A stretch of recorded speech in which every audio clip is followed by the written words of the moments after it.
Isang magandang araw po muli sa inyong lahat, mga minamahal kong mga kapatid sa Panginoon. Ito po ang inyong lingkod, si Pastor Ruel Camia po, mula po dito sa Winnipeg, Manitoba, Canada, para po sa ating pag-aaral ng Salita ng Diyos ngayon pong umaga.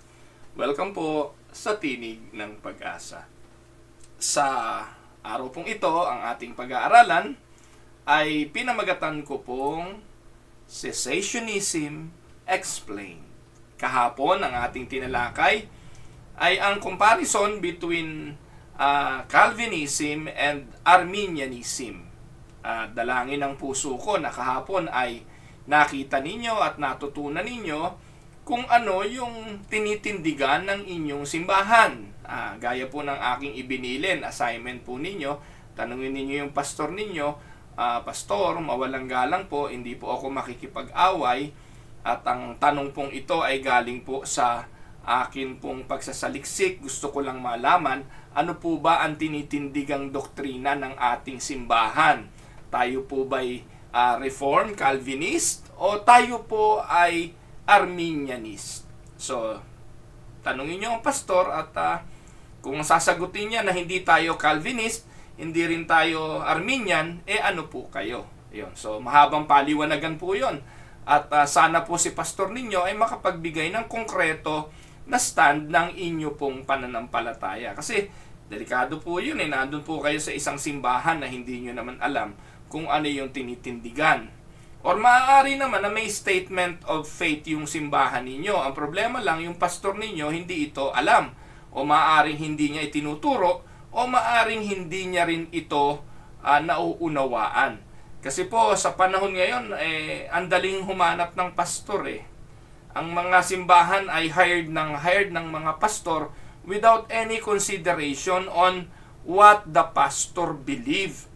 Alam niyo po, mga simbahan po na walang mga pastor, nag-hired na lang o nag-i-interview na lang without consideration dun sa pinaniniwalaan. Ngayon kasi ang pangunahing qualifications lang na hinihingi ng simbahan sa pastor, dapat magaling magsalita, magaling magpatawa, hindi boring sa preaching. Yun po yung hinahanap nila. And most of the time, nagpapadala lang o humihingi lang ng preaching video. Ganun po dito, maging dito sa Canada, sa Amerika, or maging sa Pilipinas. Nanghihingi lang yung church, yung search committee, yung pastoral search committee, nung tinatawag na video preaching dun sa pastor, at yun ang nagiging basihan nila kung si pastor ba ay kukunin nila o hindi nila kukunin. At without any consideration kung ano ba yung pinag-aralan ni pastor, ano ba yung theological stand ni pastor, at kung tutugma ba yung paniniwala ni pastor sa paniniwala ng kanilang simbahan. Kaya minsan, meron po akong kilalang pastor para lang matanggap, kasi sa abroad po yung hiring. At ang hiring po ay sa Middle East. Ang sabi nung nag-i-interview, ang aming baptism ay immersion. Ikaw pala'y covenantal, hindi ka pala naglulubog.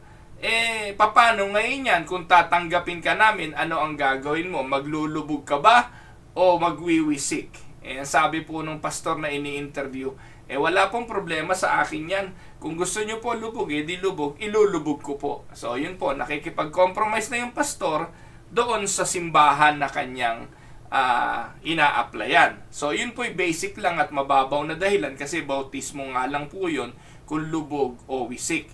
Pero hindi mo maiaalis, meron pang ibang mga biases si pastor na siya lang ang nakakaalam na hindi naman alam ng simbahan, na sooner or later, lilitaw yon sa kanyang mga pagtuturo. At yung mga biases na yon ay makikita sa kanyang mga preaching, sa sermon. Kalaunan, yung mga miyembro na walang kamalayan tungkol doon ay i-impluwensyahan na ng mga biases na yon.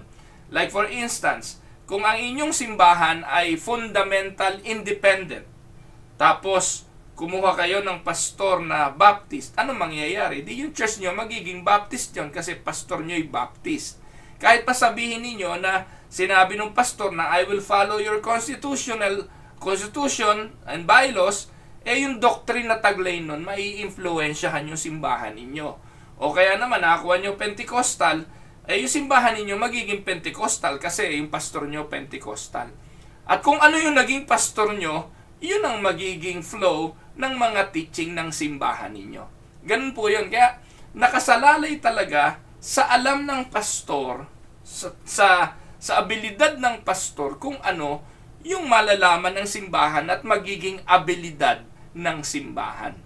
Kaya hinahamon ko po kayo mga kapatid na especially kung kayo ay nasa leadership ng church, nasuriin ninyo kasi hindi po pwedeng nandyan lang ho kayo at nasisiyahan lang kayo sa sermon, natutuwa lang kayo sa pastor, kaya kayo nandyan at laging merong emosyon, high na high kayo paglabas yun ng Sunday morning sa church dahil nasiyahan kayo sa kantahan, natuwa kayo sa kwento ni pastor, yung mga illustrasyong nakakatawa na hindi kayo inantok. Hindi po ganun ang experience dapat Dapat ang experience paglabas ninyo, pinuno kayo ng salita ng Diyos.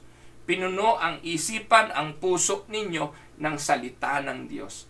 At ang sabi ng Biblia, hindi lang naman talaga sa tinapay tayo nabubuhay, kundi sa bawat salita na lumalabas sa bibig ng Panginoon. And in our present era, it is through the Word of God in the Bible.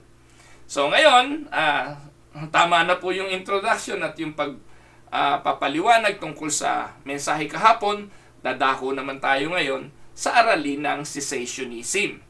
Dalawa po yung nagbabangga ang doktrinang yan. Katulad po yan ng doktrina ng Calvinism at ng Arminianism.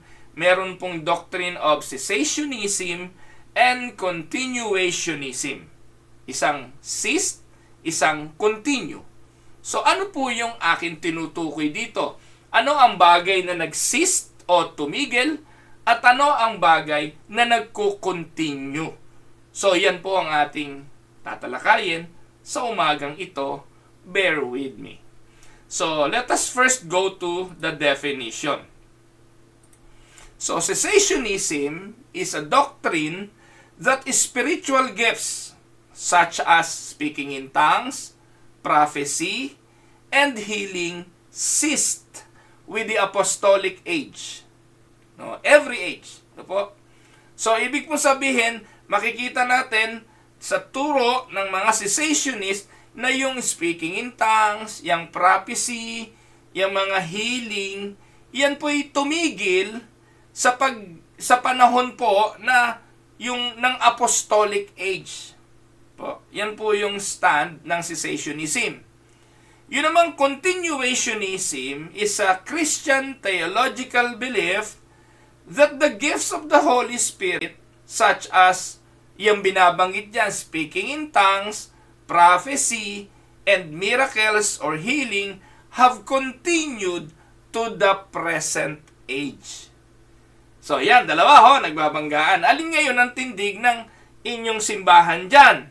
Yung tumigil na yung speaking in tongues, tumigil na yung prophecy, tumigil na yung mga miracle healing, or nandun kayo sa continuationism na nagpapatuloy pa yan. Meron pa dapat speaking in tongues, meron pa ring mga prophecy, meron pang prophet, at iyan ay nagpapatuloy maging sa panahon ngayon. So, alam nyo, hindi naman yan mahirap makita at hindi mahirap unawain sa mga simbahang nakikita natin ngayon sa telebisyon, sa mga radyo, sa mga social media. Madaling malaman kung yung simbahan ay nasa cessationism side or nasa continuationism side. Pero huwag yun ang tingnan ninyo kasi ang ating pinag-uusapan dito, yung mga lokal ninyong simbahan. Yung bang pastor ninyo, ang turo ay continuationism or nagtuturo siya ng cessationism? Bakit ba mahalagang maintindihan ito, Pastor Ruel? Bakit ba ito'y inyong tinatalakay? Kasi po, bahagi ito talaga ng mga doctrinal beliefs na dapat alam natin bilang mananampalataya. Hindi ko po alam kung ngayon nyo lang na-encounter ang mga salitang ito, pero ito po ay existing at ito po ay dapat nating tinatalakay. So, let us go first to the cessationism view. Ang sabi po, cessationism is the view that the miracle gifts, ano yung mga miracle gifts na yon? Yung speaking in tongues, yung healing, yan po ay tumigil na. That the end of the apostolic age brought about a cessation of the miracles associated with that age. Nung natapos na po yung era ng mga apostol, which is si Apostle Paul, ang huling apostol, yung mga ginawa ng mga apostol, katulad niyang mga miracle healing, yung tongues, lahat po yan ay tumigil na. Na po? Ba't naman ganun, Pastor Ruel? Importante yan eh. Importante yung healing. Importante yung speaking in tongues. Bakit kailangan tumigil? So mamaya po, ipapaliwanag ko ng medyo detalyado. Ano po? Pero gusto ko lang sabihin sa inyo na yan ang stand ng mga cessationist. Tapos po, most cessationists believe, ito yung belief na po ng mga cessationism. While God can still does perform miracles today, the Holy Spirit no longer uses individuals to perform miraculous signs. Lilinawin ko. Ang stand ng mga cessationist ay hindi ang paniniwala na lahat ng mga miracle ay hindi na mangyayari. Naniniwala po ang mga cessationist na pwede pa rin kung nanaisin ng Diyos, kung gugustuhin ng Diyos, at kung ipapakita ng Diyos sa atin ang kanyang kapangyarihan ng paghihimala, pwede pa rin yun. Lilinawin ko. Pero, ang Holy Spirit, kung ating titingnan, ang banal na kasulatan, hindi na siya gagamit ng individual para mag-perform ng miraculous signs. Kaya nga po ang cessationist naniniwala na itong mga nagpe-perform ng mga miracle healing, ng mga speaking in tongues, ng mga prophecy na sinasabi nilang galing sa Diyos, iyan pong mga yan sa panahon natin ay kinukonsider na nating mga fake. Kinukonsider na nating mga false prophet, false teachers, false preachers, false pastors. Nakalinya po yung mga yan sa paniniwala na dapat pang mangyari ito at sila'y ginagamit pa ng Diyos bilang instrumento ng propesiya, instrumento ng himala, at instrumento ng kagalingan at maging ng iba't ibang mga wika. Ulitin ko Cessationists believe that while God can and still does perform miracles today, the Holy Spirit no longer uses individuals or pastor or anybody to perform miraculous signs. Ano po? So, naiintindihan niyo po ba? Ano po? So, alam niyo po mga kapatid, continuism as a distinct theological position arose in opposition to cessationism. And it is often manifested in the advocacy of the recovery of spiritual gifts in the church today. Ganyan ang mga introduction ng mga Pentecostal Kailangan nating ma-recover itong mga gift na ito. Kailangan nating ma-recover itong mga kapangyarihan na ito at i-practice natin ito sa church kasi nawala ito. May dahilan po kung bakit nawala. At kung ang dahilan ay meron ng natupad na dahilan kaya ito nawala, bakit pa ipagpipilitan itong ibalik ng mga nag-a-advocate nito? Katulad po ng mga Pentecostal, ng mga Charismatic, at ng Roman Catholic Church. Kasi po, as far as the Roman Catholic Church is concerned, patuloy pa ho yung mga himala na yan, yung mga miracle na yan. Yung mga miracle na halimbawa ay rebultong lumuluha ng dugo, yung pawis, yung bato ng larawan ni Kristo na pinapawisan, yung mga sumasayaw na araw, o kaya yung mga petal ng roses na galing mismo bumapatak doon sa imahe ng Birhen Maria, those are considered miracles by the Roman Catholic Church. At ino-authenticate nila ito, yung pagpapakita ng mahal na birhen at mga ganon. They consider that as miracles. Pero anong pinatutunayan nito at anong tinutupad nito? So, mahalaga po mga kapatid na atin itong maintindihan kung ito ba'y, wag na ho doon sa usapin na kung ito'y totoo o hindi. Ang tanong, ito ba'y tumigil na talaga o nagpapatuloy pa? Mahalaga ito, kapatid. Kasi baka naloloko ka ng pastor na inaatinan mo eh. Kasi linggo-linggo, meron kayong miracle healing. Wala ka namang nakikitang miracle talaga. Linggo-linggo, meron kayong krusada tungkol sa healing ministry. Eh wala naman talagang authenticated healing na nangyayari.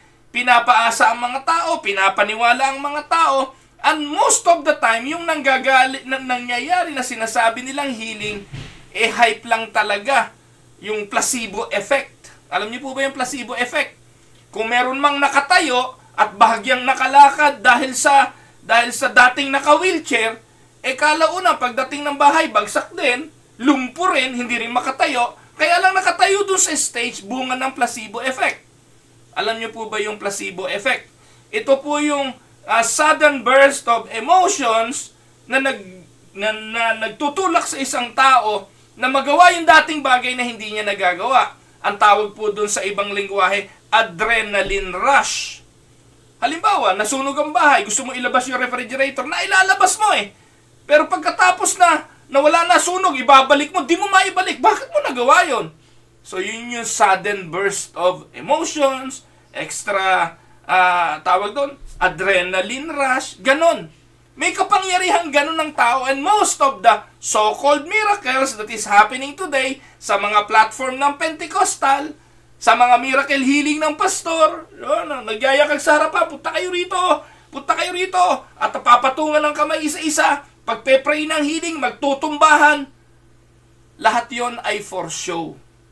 Lahat po yon ay propaganda ng pastor para paniwalain yung mga taong nandun, nakakahabag yung mga taong doon, umaasa, nakataas ang mga kamay, naniniwala na mayroong panghimala, mayroong miracles, may magaganap. Pero ang katotohanan, malinaw naman sa Bible, tumigil na ang mga ito. So patuloy po nating aralin, pag-aralan, tingnan ayon sa Biblia. So the label cessationism is very negative. Kasi pag itinuro mo ito, sasabihin ng mga Pentecostal ng charismatic, nako, ang hina ng simbahan ninyo. Nung itinuro ko po ito, marami na po akong video nito sa Tinig ng Pag-asa. Yung mga nakarinig sa akin ito, dati, nung nasa Iglesia Evangelika Unida de Cristo pa kami, yung mga miyembro doon na na-impluwensyahan ng mga pastor na Pentecostal, nagalit sa akin, tumigil na sa panonood ng Tinig ng Pag-asa kasi nagtuturo daw ako na wala nang power ang church sa panahon ngayon, hindi na dapat, wala nang miracle sa panahon ngayon, wala nang mga propesiyang nanggagaling sa Panginoon sa panahon ngayon. At lalo nang wala na ring speaking in tongues sa panahon ngayon. Kasi po mga kapatid, totoo lang, ang laki ng influence ng charismatic at ng Pentecostal maging sa mga mainline evangelical church. Napasok po ito dahil nga po doon sa idea ng mga spiritual gifts. May mga panginginig-nginig, patong ng kamay, yung laying of hands. Yan po ang naging pangunahing normalidad na kailangang patungan ni pastor ng kamay, may panginginig maging sa panalangin, o Panginoon! Ano yun? Di ba? Pure emotionalism. So, ano pong ibig sabihin nito? Bagamat negative ang dating noong cessationism, but the fact is that we who are cessationists believe the Holy Spirit has continued His work. Uulitin ko, the belief of the cessationist, the Holy Spirit is still at work. Hindi po namin sinasabi o hindi ko sinasabi na tumigil na ang gawa ng Espiritu Santo. The Holy Spirit still at work. And we only believe the Spirit has ceased in one function. At ano yon? The miraculous gifts such as tongues, prophecy, and healing. Yan po ang tumigil. Yung ibang work ng Holy Spirit na eternal ang nature. Take note. Ito pong binabanggit ko ng mga miraculous gift na yan, puro yan temporal. Puro temporal yan. At ang tao, mas interested on the temporal than on the eternal. Nakuha niyo po? Bakit ang tao nagpapakamatay sa paghabol sa kayamanan? Temporal. Bakit nagpapakamatay sa paghabol sa lust of the flesh? Temporal. Bakit nagpapakamatay sa feelings and emotions na dapat nai-steer pagdating sa pagsamba? Temporal. Pero may gift ang Holy Spirit which is something eternal na dapat nating pinagtutuunan ng pansin. And what are those eternal things that the Holy Spirit gifted the church? One, the gift of being born again. It is a gift. It is a grace. It is given by the Holy Spirit. The Holy Spirit regenerate the dead spirit of a person, making it alive. And that is the greatest miracle. So kung titingnan po natin, the Holy Spirit still function and doing His work of miraculous thing. And that miracle that was so important and is so important is the what we call eternal miracles. Pero yung mga speaking in tongues, healing, alam niyo po mga kapatid, yung mga pinagaling ng mga alagad, yung pinagaling ni Jesus, yung mga miracles na ginawa ng mga miraculous person in the Old Testament, such as Moses, Elijah, ano nangyari? Mga nagkamatay din yung mga taong yon, mga kapatid. Maging si Lazaro na binuhay ni Jesus sa mga patay. Namatay din eh. Bakit? Those are temporal things. The miracle of feeding the 5,000, it only achieved something and it only proves something. It was a sign. Pero hindi gagawin ng Panginoon yun at hindi ginawa ng Panginoon. Lagi-lagi yun para busugin ang temporal needs ng tao. Kasi alam ng Panginoon, kapag yun ay magpapatuloy ang tao, nakafocus lang at nakatuon sa mga miracles na ito. And hindi doon sa mga bagay na ginagawa pa ng Espiritu na kung saan ito ay may eternal effect. Lasting effect. Which is the salvation of our soul. Amen, mga kapatid? So, nothing eternal happens in a person apart from the Holy Spirit. Wala pong nangyayari sa tao na eternal na hindi gawa ng Holy Spirit. And that is a miracle. Yung regeneration mo, na born again ka, unless a man be born again, he cannot see the kingdom of God. Sino ang gagawa nun? The Holy Spirit. At ang gagawa ng ganoon, a miracle. Umiihip ang hangin, di natin alam kung saan galing, alam nating may hangin, ganun din ang ipinanganak sa Espiritu. John chapter 3 verse 8. Walang kinalaman ng tao doon. Walang kinalaman tayo. Kung paano wala tayong kinalaman ng ipanganak tayo sa laman, sa pita, sa flesh, ganun din sa pagkakapanganak natin sa Espiritu. It is all but the work of God and the Holy Spirit by regenerating our dead soul or spirit. Nakuha niyo po mga kapatid?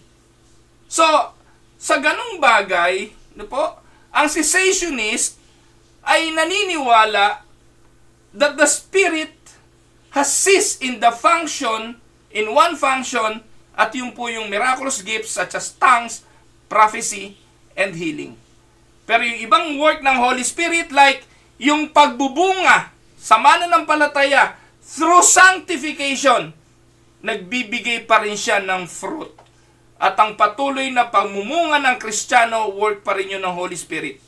Yung Galatians 5:22-23, na bunga ng Holy Spirit sa buhay ng isang Kristiyano, it will continue hanggang sa pagbalik ng Panginoon. Pero hindi yun ang iniintindi ng mga tao ngayon eh. Ang iniintindi ng mga tao ngayon ay yung mga kaloob ng Espiritu sa halip na magbunga sa Espiritu.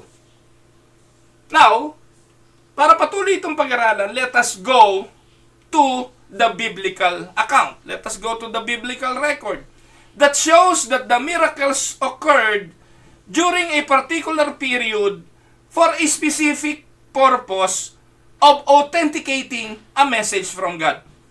Ang mga himala sa banal na kasulatan ay merong special na layunin.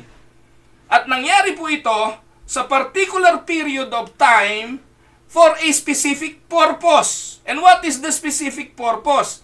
The specific purpose of miracles, of prophecy, ay to authenticate a new message from God.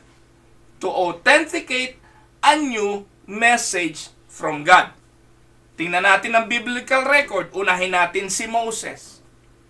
Moses was enabled to perform miracles for what purpose? To authenticate his ministry before Pharaoh. Humarap siya kay Paraon. Sabihan mo ba naman yung Paraon? Sabi ng Diyos, set my people free. Ang sagot ng Paraon, sino ba Diyos mo? Ano ba pakialam ko sa Diyos mo? So in order for Moses to prove that God is real and the God who sent him is a powerful God, Moses challenged Pharaoh and his mga magicians. And in front of Pharaoh, Moses performed miracle. Gumawa po ng himala si Moses sa harapan ni Paraon.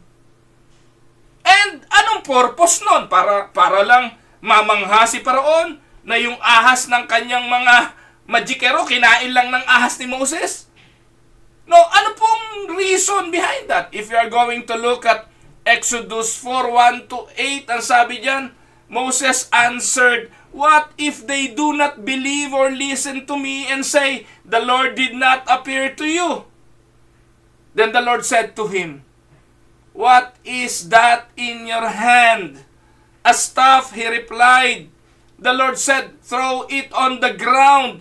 Moses threw it on the ground and it became a snake, and he ran from it. Then the Lord said to him, "Reach out your hand and take it by the tail." So Moses reached out and took hold of the snake, and it turned back into a staff in his hand. "This," said the Lord, "is also that they may believe that the Lord, the God of their fathers, the God of Abraham, the God of Isaac, and God of Jacob, has appeared to you." Hindi po gagawin ni Moses at gagamitin yung kanyang shepherd's staff para lang mag-perform ng kung ano-anong mga bagay. May tuto pa rin yung himala ng shepherd's staff ni Moses. At anong tuto pa rin nun? Tuto pa rin nun para ipakita at ipakilala sa bansang Israel na siya ay Diyos. It is so that they may believe that the Lord, the God of their fathers, the God of Abraham, the God of Isaac, Jacob, has appeared to you. So gagawa ng himala si Moses sa harapan ng Paraon para ipakita kay Paraon na sinugo siya ng Diyos. Ipapakita ni Moses ito sa bansang Israel sa pamamagitan ng 10 salot na kanyang tatalunin, sa pamamagitan ng pagbiyak ng dagat na pula nang itukod niya at itaas ang tungkod. At kung ano-ano pang mga himala. It will show and it will prove something. So Moses was enabled to perform miracles. The purpose? To authenticate his ministry. What about Elijah? Elijah was given miracles to authenticate his ministry before Ahab. Kanina, si Moses before Pharaoh. Si Elijah before Ahab. 1 Kings 7:1. Now Elijah the Tishbite from Tisbe in Gilead said to Ahab. As the Lord, the God of Israel lives, whom I serve, there will be neither dew or rain in the next few years except at my word. Nasabi ni Elias? Sabi ng Panginoon ng Israel, walang ulan, hindi magkakaroon ng hamog sa susunod na mga taon, malibang sabihin ng aking bibig. Verse 18 to 24, then you call on the name of your God, and I will call on the name of the Lord, the God who answers by fire. He is God. Then all the people said, what you say is good. Naalala niyo yung duel between Elijah at yung mga propeta ni Baal? O sige, magpababa tayo ng apoy. Kung sino unang makakonsume noong handog natin, gumawa tayo ng kanya-kanyang altar, maglagay tayo ng mga handog. Tingnan natin kung sino magpapababa ng apoy. Bakit gagawin yon ni Elijah? Para patunayan na siya'y sugo ng Diyos, to authenticate His ministry, at para patunayan na kung sino makapagpapababa ng apoy, siya ang tunay na Diyos. May tutok pa rin lang pong purpose yon. Hindi lang po para mag-power show. Hindi para magpalaki ng ministry. Hindi para dumami ang followers. Hindi para magpadala kayo ng donation dahil pinagaling kayo. Na kung saan ito ang mga pinaggagawa ng mga pastor na may mga healing crusade at may mga healing ministry na nangyayari ngayon, naka-televise pa. Nakita niyo po mga kapatid. Ano ang patutunayan ng mga yon? Pag may gumagawa ngayon ng mga himala-himalang ito, kunwari, lahat ng yon ay pagpapatunay na sila ay hindi sa Diyos, kundi mga scammer lang. Naku mga kapatid, huwag kayong magpaloko sa dami ho ng ganito ngayon. Paniniwalain kayo. Paaasahin kayo. Pero wala na po nito. What about the apostles? The apostles were given miracles in the New Testament na to. They were given opportunity to do miracles. Anong purpose? To authenticate their ministry before Israel. Kung titingnan po natin mga kapatid, sa Acts 4:9 to 10, if we are being called to account today for an act of kindness shown to a man who was lame and being asked how he was healed, then know this, you and all the people of Israel, it is by the name of Jesus Christ of Nazareth, whom you crucified, but whom God raised from the dead, that this man stands before you healed. Ang linaw po rito Bakit daw ang lalaking ito'y nakatayo ngayon at gumaling sa kanyang pagiging lumpo? Bakit nangyari ang himalang ito sa harapan ng mga apostol at nangyari ang himalang ito na ipinakita sa mga tao? Ang lalaking ito'y pinatayo ng Diyos on what purpose? To authenticate the ministry of the apostles na sila ay mga sugo at lingkod ng Panginoon. At saan nangyari ito mga kapatid? Sa harapan ng high priest na si Anas, and kay Caiphas, kay John, kay Alexander, and any others of the high priest family. Ito yung saksi. Kasi si Peter and John, pinagaling ang lumpong ito. At ang tanong nitong mga high priest na ito, ni Caiphas, ni Anas, ni John, ni Alexander, by what power? By what power or what name you did this miracle? Yan po ang tanong na alam naman natin nga sa Acts chapter 4, mababasa nyo yan if you are going to read the entire book of chapter 4, yung nangyaring himala na yan. Tinanong ng mga high priest, saang power, saang kapangyarihan, at kaninong pangalan nangyari ang himalang ito? Sinabi ni Peter and ni John. It is by the name of Jesus Christ of Nazareth, whom you crucified. Yun, ngayon ang tanong, yun ang dahilan kung bakit ang taong ito'y nakatayo sa inyo ngayon. And the purpose is to authenticate. Po. Acts 4:16. What are we going to do with these men? They ask. Everyone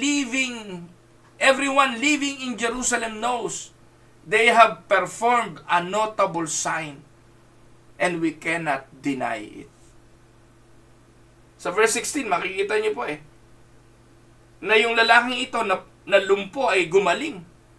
At nakita ito ng marami. At naging saksi ang mga taga-Jerusalem. Everyone living in Jerusalem knows that they have performed a notable sign. Look at the word, notable sign. So yung miracle na ito, yung pagpapagaling na ito, ay sign. Ano ang sign? To authenticate their ministry before Israel. Now, si Jesus, after Jesus' resurrection, yung ministry ni Jesus was also marked by miracles, which the Apostle John calls sign. John 2:11, ano po ang sabi? What Jesus did here in Cana of Galilee was the first signs through which He revealed His glory, and His disciples believed in Him. This is the first of Christ's miracle. Marami pong himalang ginawa ang Panginoon. Pero ito yung unang-una. At nangyari ito sa Cana ng Galilea sa isang kasalan kung saan yung tubig ay ginawa niyang alak. At ang sabi ng testimony ni John ay ito, Jesus did this for what purpose? For it to be a sign through which He revealed His glory. Ginawa po yon para i-reveal yung kaluwalhatian ng Panginoon. At dahil doon, yung kanyang mga disipulo naniwala't nanampalataya sa Kanya. So may tinutupad ang mga himala. Merong tinutupad ang mga miracle na ito. At ano po yon? Para markahan at ipakita kung sino ang Panginoong Hesukristo. John's point is that the miracles were proofs of the authenticity of Jesus' message. Kung itutuloy niyo, kung titingnan niyo po yung Luke chapter 7, maganda po ito. John's disciples, this was in reference to John the Baptist. John's disciples told him about all these things. Calling two of them, he sent them to the Lord to ask, are you the one who is to come, or should we expect someone else? When the man came to Jesus, they said, John the Baptist sent us to you to ask, are you the one who is to come, or should we expect someone else? At that time, Jesus cured many who had diseases, sicknesses, and evil spirits, and gave sight to many who were blind. Dahil doon, ang sagot niya sa verse 22, ito sagot niya doon sa mga disipulo ni Juan. Bumalik kayo kay John and report to John what you have seen and heard. Ano yon? The blind receive sight, the lame walk, those who have leprosy are cleansed, the deaf hear, the dead raised, and the good news is proclaimed to the poor. Yung mga himalang yan will prove to John that Jesus is the Messiah. So, yun lang po ang purpose nun, mga kapatid. Ang tanong, yung bang lumpong pinalakad ni Jesus, namatay din, patay? Yung bang nagkaketong na nilinis niya, namatay din, patay? Yung bang bingi na nakarinig, ay namatay din, namatay? Yung bang patay na kanyang binuhay sa mga patay, namatay din, namatay? O bakit niya pa ginawa yung mga yon? Kasi may papatunayan yon. At yon ay sign, according to John, that Jesus was and is the Messiah. Ngayon, tanongin ninyo, ano patutunayan ano patutunayan ng mga himala kung meron man na ginagawa yang si Kenneth Copeland, yan si Creflo Dollar, si Eddie Villanueva sa kanyang Healing Crusade, ano pa yun? Yung Jesus the Healer ministry niya every Friday. Ano patutunayan yan? Mga kapatid, yung mga ginagawa ng mga pastor na ito sa panahon natin ngayon, walang kailangan patunayan dahil pinatunayan na lahat yan ng mga bahagi at isinulat ng Biblia. Pinatunayan na ng Panginoong Hesukristo at ang purpose ng mga yan ay para lang i-authenticate ang mga ministry entrusted to them. Amen? So, Jesus' ministry was marked by miracles. Pero anong purpose? Katulad ng pinatunayan niya kay John na siyang Messiah, ganun din sa atin. Pinatutunayan lang ng mga miracles na ito kung sino si Jesus. Amen? Now, panglima. After Jesus' resurrection, as the church was being established and the New Testament was being written, the apostles also demonstrated signs. Ano yung mga signs na yon? Andyan yung speaking in tongues and the power to heal. Sa Book of Acts chapter 2, na kung saan ang mga mananampalataya nang bumaba ang Santong Espiritu sa kanila, napuspos sila ng kapangyarihan nito, nagsalita sila ng mga wika. Doon po unang binanggit yung speaking in tongues. Pero yung speaking in tongues na binabanggit doon, hindi po yung tinatawag na unknown tongue. Hindi po yun yung mga ginagawa ngayon ng mga Pentecostal, ni Kenneth Copeland, ni Kibuloy, na kung sino-sino pa, kagaya ng hu, brahu, surakamba, hurase, hurase. Hindi po yun. Yung pong nangyaring wikang binanggit ng mga lagad in Acts chapter 2 ay intelligible tongue. Ito po ay wikang nauunawaan. Ang maganda nga po rito, yung halimbawa ay Bisaya, hindi naman Bisaya, yung nagsasalita ng Bisaya, naiintindihan ng Tagalog. Yung Ilocano, nagsasalita ng Ilocano, naiintindihan ng Kapampangan. Yung mga taong nandun, hindi naman nila kaparehas ng lahi, iba ang pinanggalingan lingwahe, pero every time na nagsalita ang mga lagad, lahat ng tao nandun, kay bisita o anuman sila, estranghero, naiintindihan nila ang sinasabi ng mga alagad. Yun ang speaking in tongues. Yun ang miracles of tongues. Ngayon, kung ang miracles of tongues na binabanggit doon ay yung nagsasalita ako ng Tagalog at naiintindihan ako ng mga Canadian, ng mga Caucasians, naiintindihan ako ng American kahit Tagalog ang sinasabi ko, yun yung speaking in tongues. And that need no interpretation because it is the Holy Spirit who are interpreting what I am saying for the person or the people to understand me. Yun po yung ginawa at nangyari. Ano po? So, yung tongues are for a sign.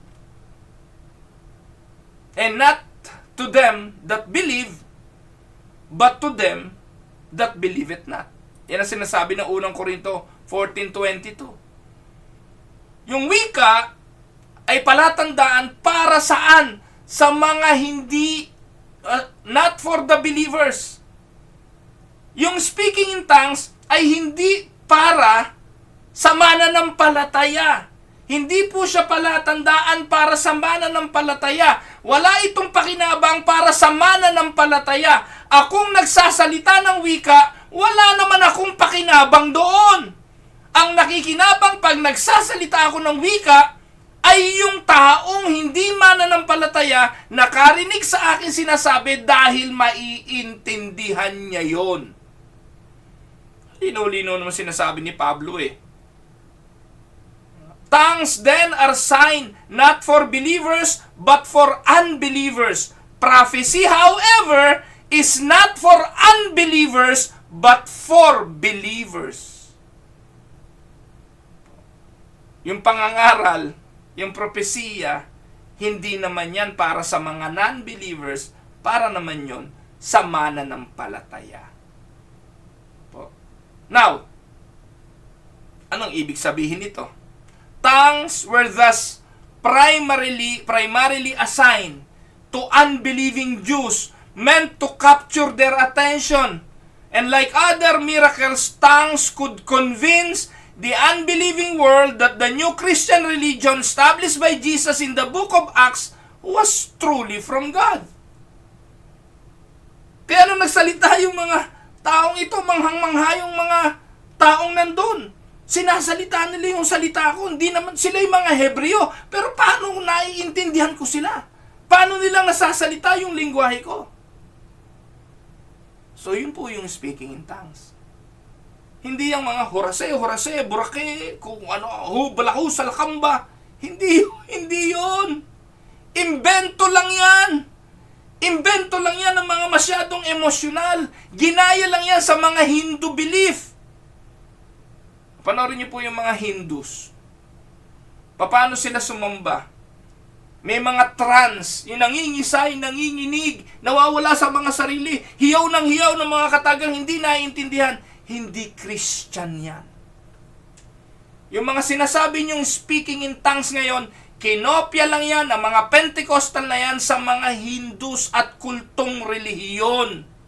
Ginawa nyo lang kunwari Christianize. Humanap lang kayo ng talata sa Biblia at ginamit ninyo para pairalin yung mga maling katuruan ninyo. Tapos yung mga believers, yung mga mananampalataya, gusto ko ring magkaroon yan. Tapos hahamunin kayo, dapat nasain nyo to. Hindi ka makapagsasalita ng wika kung hindi mo to papraktisin. Kaya meron silang praktisan yan eh.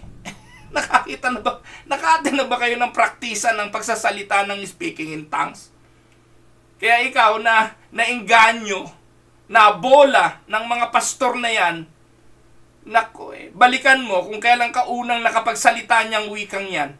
Hindi ba? Nabola ka lang at napilit ka lang dahil sa magandang tugtugan, dahil kayo'y mga 2 oras na kayo nakatayo, mga nakataas ang mga kamay, wala ka nang maiiyak dahil lahat na ng emosyon, ipinaalala sa iyo masasakit mong karanasan, ipinaalala sa iyo yung nanay mong namatay, yung mga kasalanan mo in the past. Walang iniwan sa kursilyo yan eh. Na habang nandun ka sa kalagayan yun, iyak ka ng iyak, wala nang lumalabas na tamang salita sa sa bibig mo, puro iyak na lang, tapos yung babulong-bulong na lang, at panaguhi na lang, tapos sasabihin sa'yo, speak more, yan ang speaking in tongues. Bulahin nyo lelong nyo, kayo naman, nabola kayo. Meron nga ako nakita, wala sinasabi yung di, ching, ching, ching, ching, ching, ching, ching, ching, ching, speak more, ching, ching, ching, ching, ching, ching, ching, ching, ching, yung kalahating oras na wala sinasabi yung di, ching, ching, ching, ching, ching, ching, ching, ching, ching. Tapos eto na ngayon, nung natapos na yung session, sabi, palagay ko kapatid, Chinese yung sinasabi mo. Dahil ching, ching, ching, ching, ching ang sinasabi, Chinese daw. Can you imagine that? Grabing kalokohan mga kapatid. Pero, ayan nga po. So, the primary purpose of miracles has always been to establish the credibility of one who speaks the word of God. Yan ang purpose noon sa Biblia. Ano po? Ngayon, let us notice also sa Exodus 4:15 to 15 hanggang 17. Si Aaron to, tsaka si Moses that for Aaron to be Moses' prophet, he could not speak for himself. Si Aaron, wala siyang sasabihin nang hindi sinabi ni Moses. And this is what it means to be a prophet. Yung propeta ng Diyos sa Biblia, walang sasabihin kundi yung sinabi ng Panginoon. Kung ano yung idineclare ng Panginoon. Kaya may dilema itong si Aaron. Dahil kiniklaim niya na siya ay, tawag doon? Spokesperson ni Moses. Noong umalis na si Moses, nagpunta na sa bundok. At siya ngayon ay kinakausap ng Diyos doon sa pagbibigay ng 10 utos. Naiwan si Aaron sa baba. Wala na siyang naririnig na sinasabi ni Moses para sabihin sa mga tao. Dahil siya ang nagtatranslate ng sinasabi ng Diyos. Kasi nga hindi nga magaling magsalita si Moses Si Aaron ang spokesperson. Kinumbinsi ng mga tao si Aaron na gumawa na tayo ng sarili nating Diyos. Dahil wala siyang naririnig kay Moses, pumayag siya.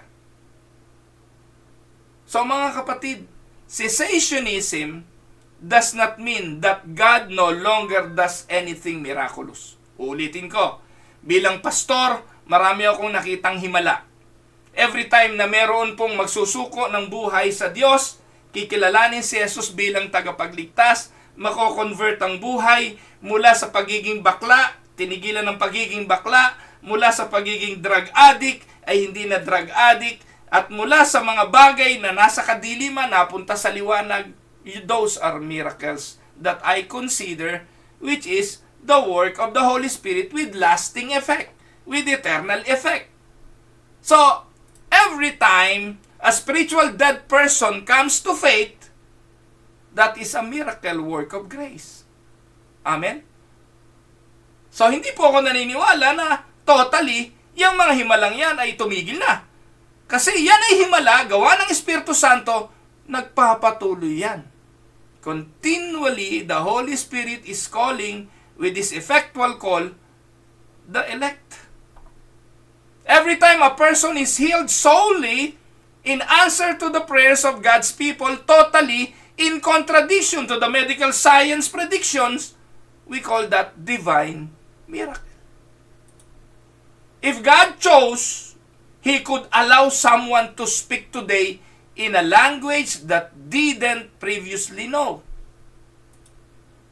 But cessationism means the Spirit no longer gives believers miraculous spiritual gift as a normative Christian experience as it was for the apostles. Unawain ninyo, and that is the explanation. Hindi na po normalidad sa panahon natin ngayon na makakakita kayo ng isang pastor magbabahay-bahay, maggagawa ng himala, ng pagpapagaling, magpapalakad ng mga lumpo, at wala na po kayong makikita ngayon na gagawa ng pagpapakain galing sa 2 isda at 5 tinapay. Hindi na po ganun. Kasi lahat ng iyon at nangyari sa Bible, may tinupad lang na layunin ang mga yon. Cessationism means the Spirit no longer gives power. So the Apostle Paul predicted naman ito. Ang sabi ni Apostle Paul pala, ano po? The gifts of tongue would cease. 1 Corinthians 13:8, love never fails, but where there are prophecies, they will cease. Where there are tongues, they will still be stilled. Where there is knowledge, it will pass away. So, lilipas naman talaga Ano po? So, cessationism means the Spirit no longer gives believers miraculous spiritual gifts as a normative Christian experience as it was for the apostles. Now, ang tanong, Pastor Well, why do we believe cessationism? Why do you believe the miracles cease? Una, because of the unique role of miracles. Gaya ng binanggit ko kanina, there were only 3 primary periods in the Old Testament kung saan yung Diyos ay gumawa ng himala uniquely sa tao First, it was Moses. Second, during the ministries of Elijah. And third, during the ministry of Elisha. Ano po? And Christ. Actually, yung period po. Una po, kay Moses. The second was during the ministry of Elijah and Elisha. And the third, the ministry of Christ and the apostles. Those are the 3 periods. Primary periods. kung saan nakita natin yung pagkilos ng mga himala. So, the primary purpose of those miracles has always been to establish the credibility of the one who's speaking the word of God. Like to Moses, God enabled Moses to perform miracles for one purpose only. And the purpose is to validate his claims to be speaking for God. God enabled Moses to perform miracles for one purpose only. To validate his claim, to speak for God, and this continues to be the purpose of miracles throughout the Old Testament. Only those who spoke authoritatively and infallibly for God were given the miracles or the powers of miracles. Now, when we come to the New Testament, we discover the same pattern. Ngayon, may role pong ginagampanan niya miracles. Paulit-ulit ko nang binabanggit kanina. At ganyan po ang nangyari kay Moses. Ganon din naman sa New Testament. The primary purpose of Jesus' miracle was also to confirm his credentials as God's final and ultimate messenger. Yan na po yung mga talata, kayo na ang magbasa. Tapos, Jesus' miracles were not primarily a tool for effective evangelism or to alleviate human suffering. Hindi po ginamit ni Jesus ang pagpapakain ng 5,000 at inulit sa pagpapakain ng 4,000 para mag-evangelize. Katulad ng ginagawa ng mga pastor ngayon, nagse-set up ng malalaking stage, nagtatawag ng magagandang choir na kumanta, naglalagay ng mahuhusay na singer para pang-attract ng mga tao at sasabihin they are doing a miracle crusade. Ang lalaki ng tarpaulin at ng banner, Ruel Camyas Ministry, Miracle Crusade. Ang layunin for evangelism, you see, Tebes, ang layunin to alleviate human suffering. Binigyan daw siya ng Diyos ng misyon at ito ay tulungan ng mahihirap, yung mga hindi nakakapunta sa ospital, na kanyang pagalingin at pagalingin. Yan po ba yung purpose din ng himala in the Bible? Hindi. Kasi kung ganun ang purpose ng himala, nakita natin sana na sa lahat ng pagkakataon si Jesus nagpunta sa mga slum area, nagpunta sa mahihirap at lahat ng mga nandun, pinagaling niya ng pinagaling. Pero makikita natin, hindi naman nangyari yun eh. Kasi hindi iyon ang purpose ng miracles. The purpose of miracle is not a tool for evangelism or to alleviate human suffering. The main reason the Holy Spirit empowered Jesus to perform miracle is to one purpose only, to confirm that He was everything He claimed to be, and that He spoke the words of God. Acts chapter 2 verse 2. Amen? So, in the same manner, Jesus gave the same power to the apostles. Kaya nga yung mga apostol, katulad ni Jesus, they also perform miracles. Pero it also served exactly the same purpose. Yung mga himala na nangyari sa mga apostol, naging means of authenticating at i-confirm na sila ay mga alagad ng Panginoong Hesukristo. Far more can be shown and said about this, but because we see this pattern throughout the Scripture, it is reasonable to conclude that with the death of the apostles and the end of their ministry, miracles ceased. Kasi napatunayan na po na sila yung mga alagad. Na ang purpose po ng mga alagad ay ano? Sila ang mag-establish ng foundation of the church. Kaya, just as they ceased when Moses passed, and Elijah and Elisha passed, when the apostles died, it is also the end of their ministry and the end of the miracles. Now, nung namatay ang mga unang mga apostol, ito na rin yung end of the gift of apostleship. Wala na pong pumalit. Sa history ng church, wala na pong papalit na apostol. In two places in the New Testament, Paul refers to the apostles as the one of the gift Christ gave His church. 1 Corinthians 12:28. Yung apostleship is God's gift to the church. One of the gift Christ gave His church was the apostle, but they were a temporary gift.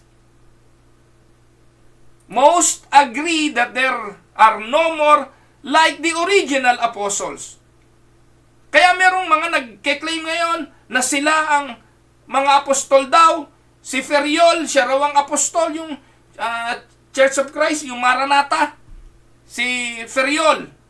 Nung namatay si Ferriol, biglang naging apostol din yung kanyang anak. Yung ngayon, yung anak, apostol na rin. Pero mga kapatid, no one meets the qualifications of an apostle sa panahon ngayon. Bakit? Una, no? Kabilang sa pagiging apostol, dapat eyewitness ka ng buhay ni Kristo at ng kanyang resurrection. Kaya nga kino-question yung pagiging apostol ni Pablo kasi hindi siya kabilang sa 12. Pero sinasabi ni Pablo, eyewitness ako eh. Nasaksihan ko si Christ. Nasaksihan ko rin ang kanyang resurrection. In fact, noong nabuhay si Kristo, nagpakita siya sa kanyang mga alagad, the same manner, nagpakita rin siya kay Paul. Kaya si Paul, pinapatunayan niya yung authenticity ng kanyang pagiging apostol.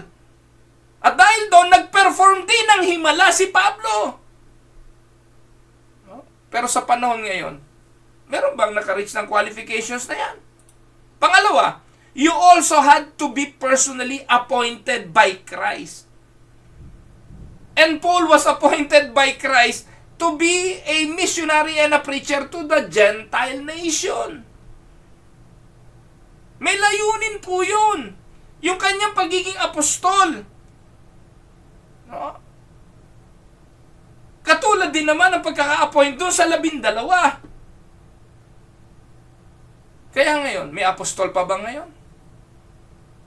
Kung may apostol pa ngayon, kung pag-aaralan niyo po yung mga epistles ni Paul, yung epistles niya sa Galatians, yung epistles niya kay Timothy, hindi na po, Timothy chapter 2 lang, verses 1 to 15. In-enumerate ni Paul kay Timoteo yung mga office dun sa loob ng church, yung mga leaders dun sa loob ng church.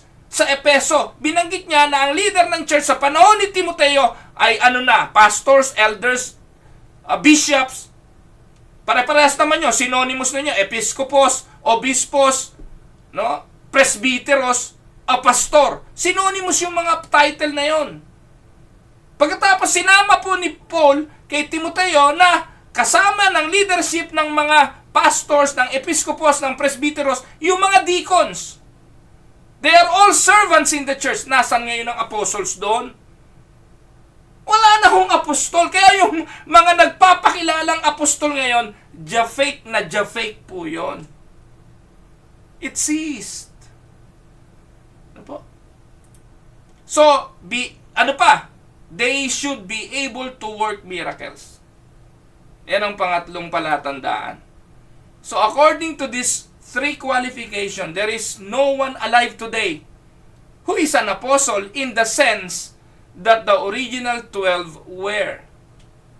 This gift of Christ to the church disappeared after the apostolic age. And this indicate there has been a major change in the gifting of the Spirit between the apostolic age and today. Bakit? Kasi na-establish na po yung foundation. Ito yung pangatlo. The foundational nature of the New Testament, apostles and prophets. Ephesians 2:20-22. So the New Testament identifies the apostles and the prophets as the foundation of the church.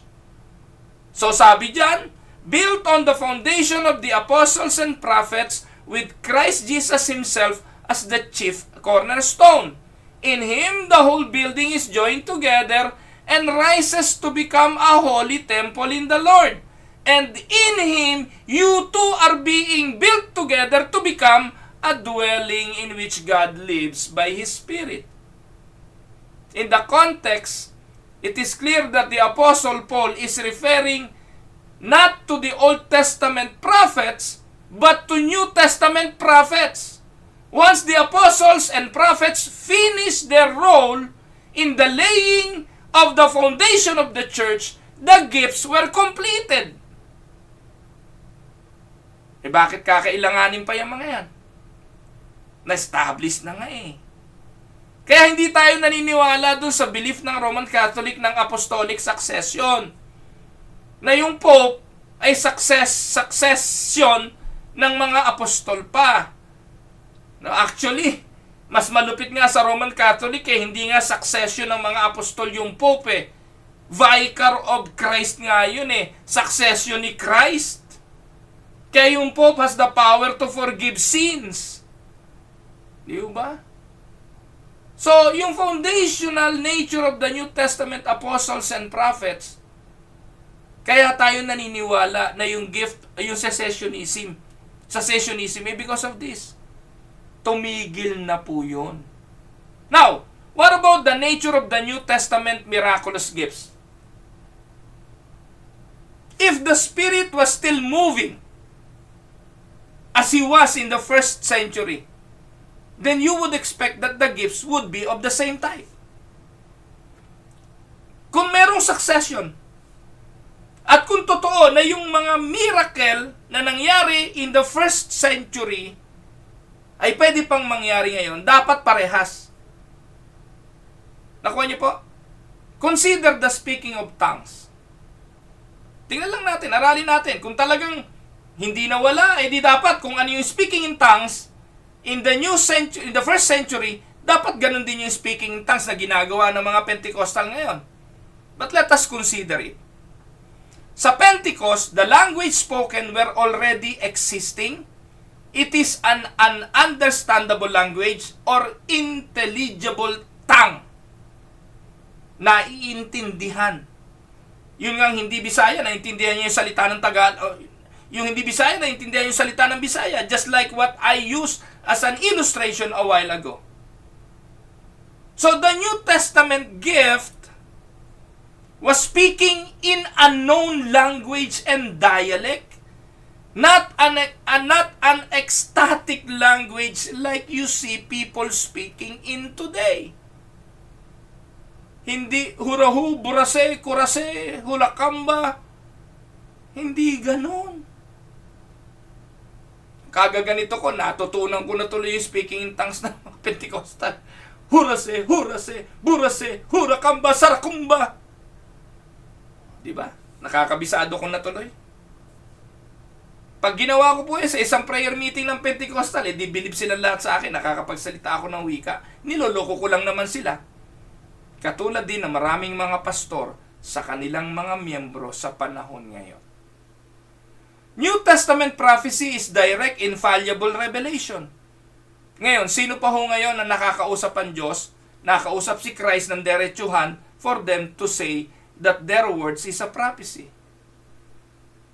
Today, however, prophecy is understood to be different. If it is a continuation of what happened in the first century, dapat kung ano yung prophecy in the first century is the same for today. Nowhere does the New Testament distinguish Old Testament prophecy from New Testament prophecy. Just as the Old Testament prophets spoke direct, infallible revelation from God, so did the New Testament prophets. And once it was checked against previous revelation and approved, it was added to the church revelations. Sa panahon natin ngayon, ano pang kailangan na hindi sinabi ng Biblia na kailangan sabihin ng isang bagong propeta na walang nakatala sa Bible? Kasi kung pakikinggan nyo yung mga prophet sa panahon natin ngayon ang mga hula ay magkakalindol, may mamamatay na ganito, merong artist. Kung si Eddie Villanueva, ang prophecy niya, I will be the next president. Si Connie Reyes, ang prophecy niya, si De Venecia, ang susunod na maging may hindi nga naglitawan yung mga yun eh. So, ibig sabihin, puro kabulaanan lang yung mga prophecy sa panahon ngayon. Sabi nga ni Wayne Grudem, no? Si Wayne Grudem is one of the most able defender ng posisyon ng cessationism. Sabi ni Wayne Grudem, prophecy should be prefaced. Right now, yung modern prophecy. Madalas naririnig nyo ang sinasabi ng mga propeta sa panahon ngayon, I think this is what the Spirit is saying. Play safe, hindi po ba? Ang mga kataga sinasabi ng mga propeta ngayon, this is what I think. I think the Holy Spirit is saying. So, hindi ka tiyak. That is not how New Testament prophecy was. Yung mga propeta sa New Testament at sa Old Testament, tiyak yon.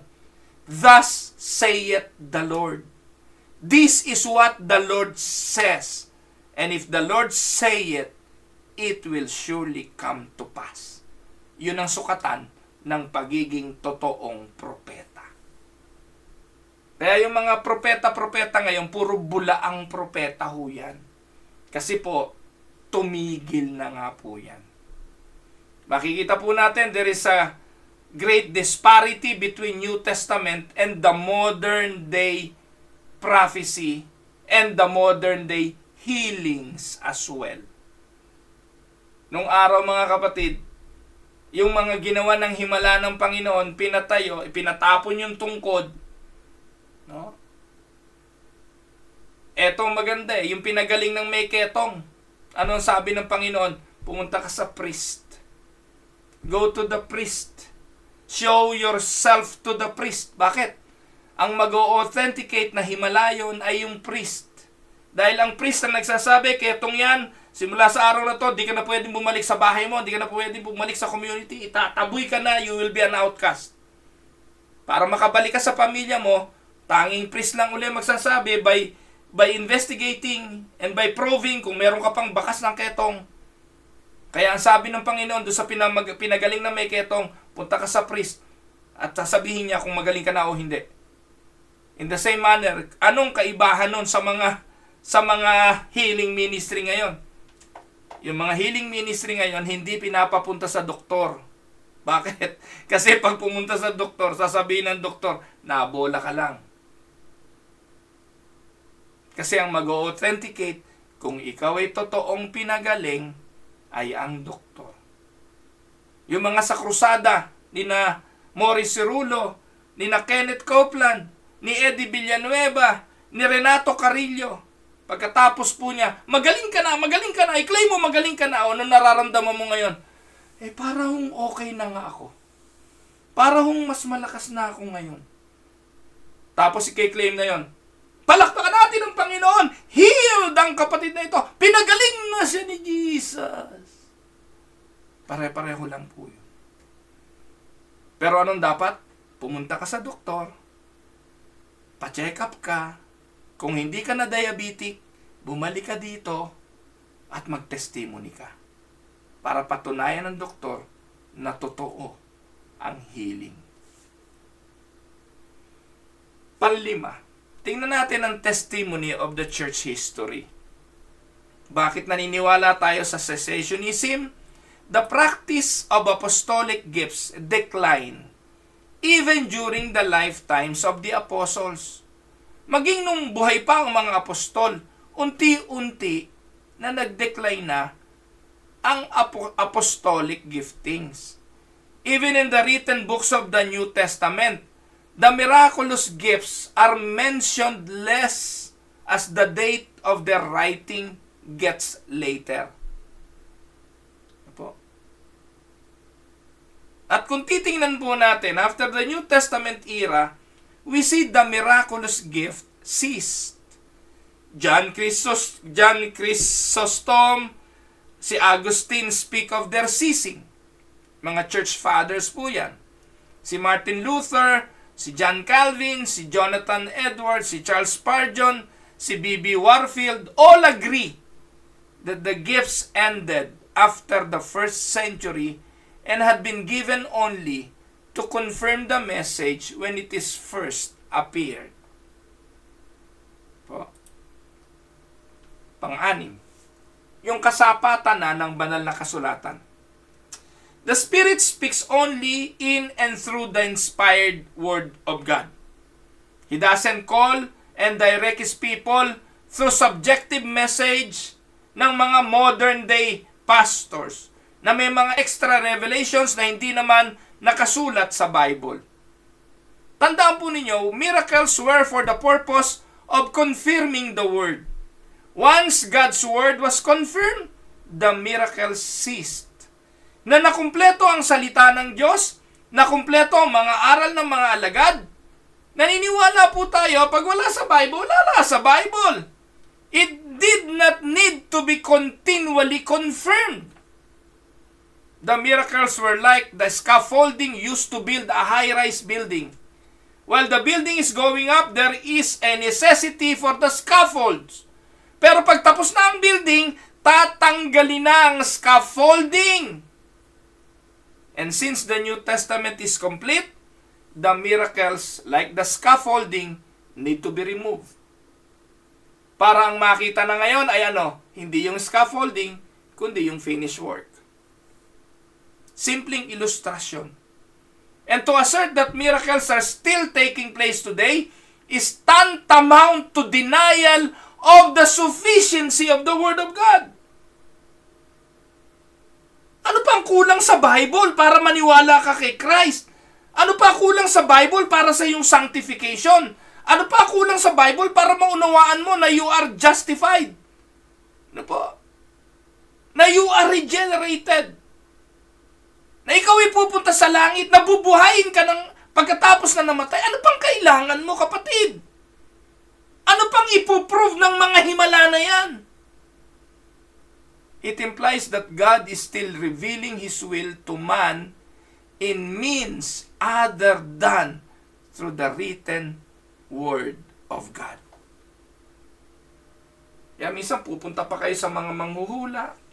Yung mga pastor ngayon, gahibla lang ang difference sa mga albularyo at mga espiritista. Kasi mas interesado dun sa mga hindi nakasulat, dun sa mga panag-init nila, doon sa kanilang mga pangitaing nakita, kesa doon sa nakatalan at nakasulat na sa Bible. Alam niyo po mga kapatid, ito'y malungkot, pero ito'y totoo. Napakarami ang mga taong ligaw na ligaw dahil sa mga bulaang guro ngayon. Now, these are the 6 biblical arguments for cessationism. Ang tanong, how should we respond? Paano tayo tutugon ngayon dito? So, kung ikay cessationist katulad ko, do not overreact and downplay the work of the Holy Spirit. Naniniwala tayo, the Holy Spirit is still doing His work. His work of continuous regeneration doon sa mga kaluluwang pinili ng Diyos. The Holy Spirit is still doing His work of giving fruits to the believers, helping us in our sanctification, convicting us of our sins. Those are miracles. We cannot downplay that. Gawa ito ng banal na Espiritu. So, we need to hold to our confidence in all the sufficient Word of God. Napanghahawakan natin yung sinasabi ng Bible. Na kung ano lang yung nakasulat sa Bible, yun ang totoo. Sola Scriptura is the belief that the final authority is the Scripture. And we may soon be in minority. Dahil sa panahon ngayon, mas sikat yung mga turo ng mga Pentecostal, sila ang mas marami, sila ang namamayagpag. At yung naniniwala dito sa doctrine na ito ng cessationism, we are in a minority. But we stand in the historic position of the church and in the Word. Tandaan po ninyo, maluwang naman ang daan patungo sa kapahamakan at mas marami ang papunta doon. Kesa doon sa nasa katotohanan, konti lang yun. Amen, mga kapatid. So, respond wisely to the different kinds of continuationist. Kung ano man yung mga sasabihin nila, hindi ikaw, mahinang nilalang ka dahil hindi ka na naniniwala, okay lang. Para huwag na lang kayong magtalo. Kung friend mo sa Facebook, unfriend mo na lang. Ganun talaga eh. At ako po, sa pagtuturo ko ng mga bagay na ito, hindi ako popular. Marami pong ayaw makinig sa akin. Inuutusan ako. Wala kayong matututunan niya kay Pastor Will kung ano-ano pinagtuturo niyan. Okay lang po yan.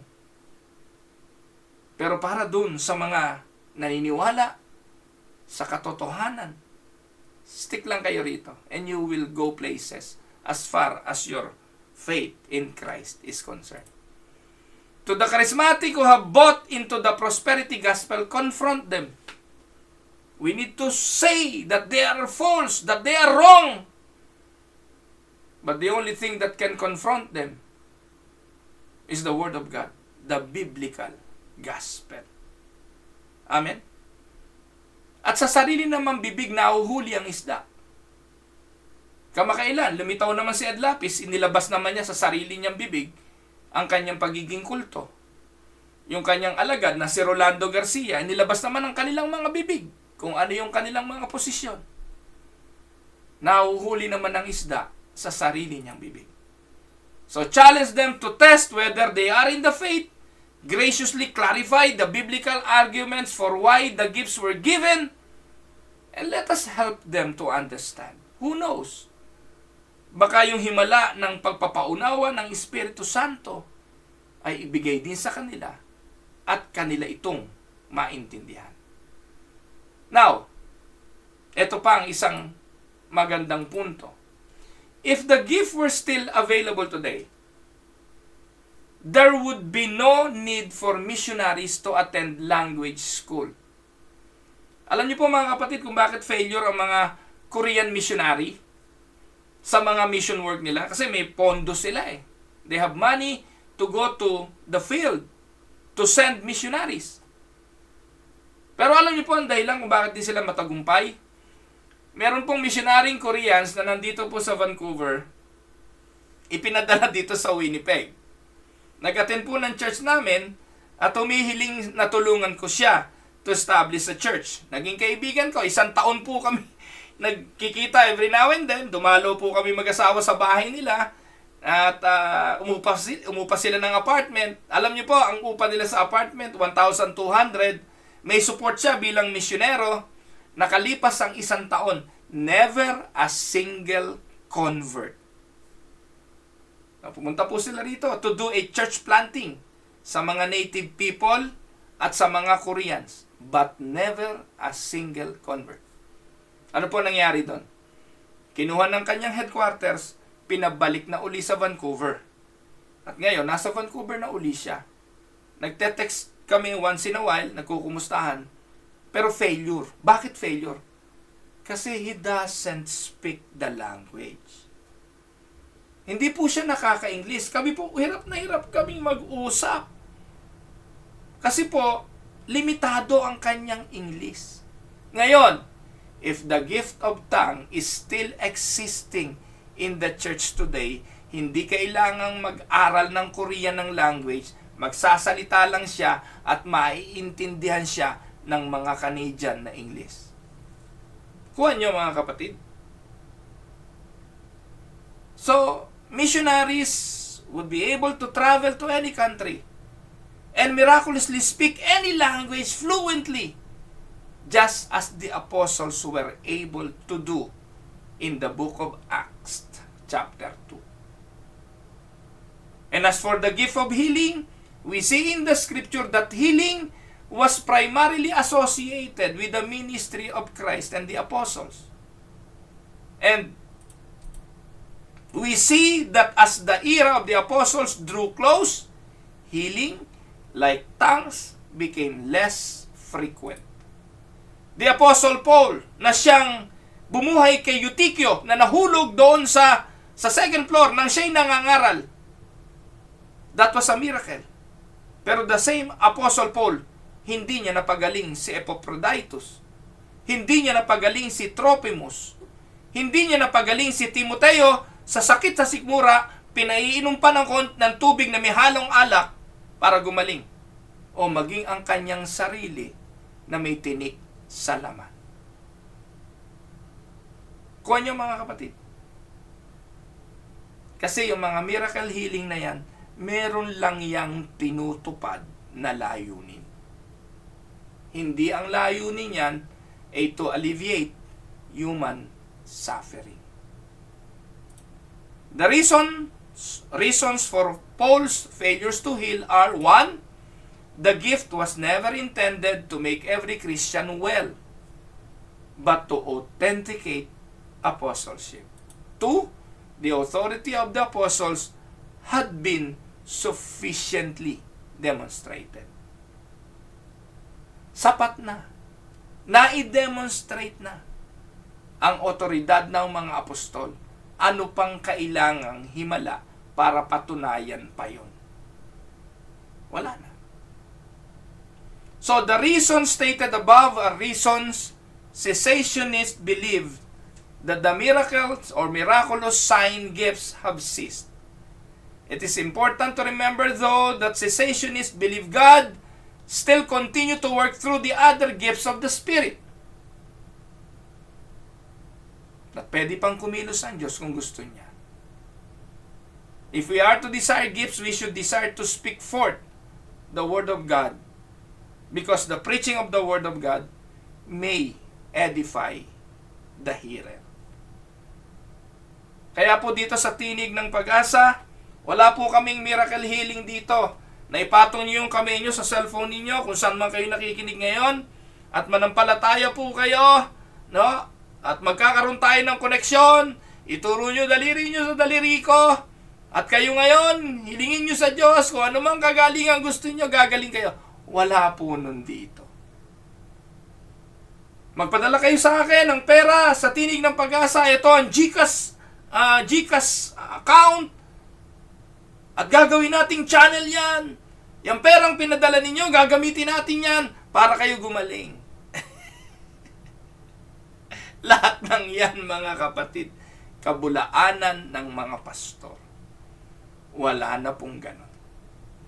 Sana po naintindihan nyo ang aral na ito, mga kapatid. Ito po ang inyong lingkod, si Pastor Ruel Camia po, mula po dito sa Winnipeg, Manitoba, Canada, para po sa ating pag-aaral ng salita ng Diyos ngayong umaga, dito po sa Tinig ng Pag-asa. God bless, mga kapatid.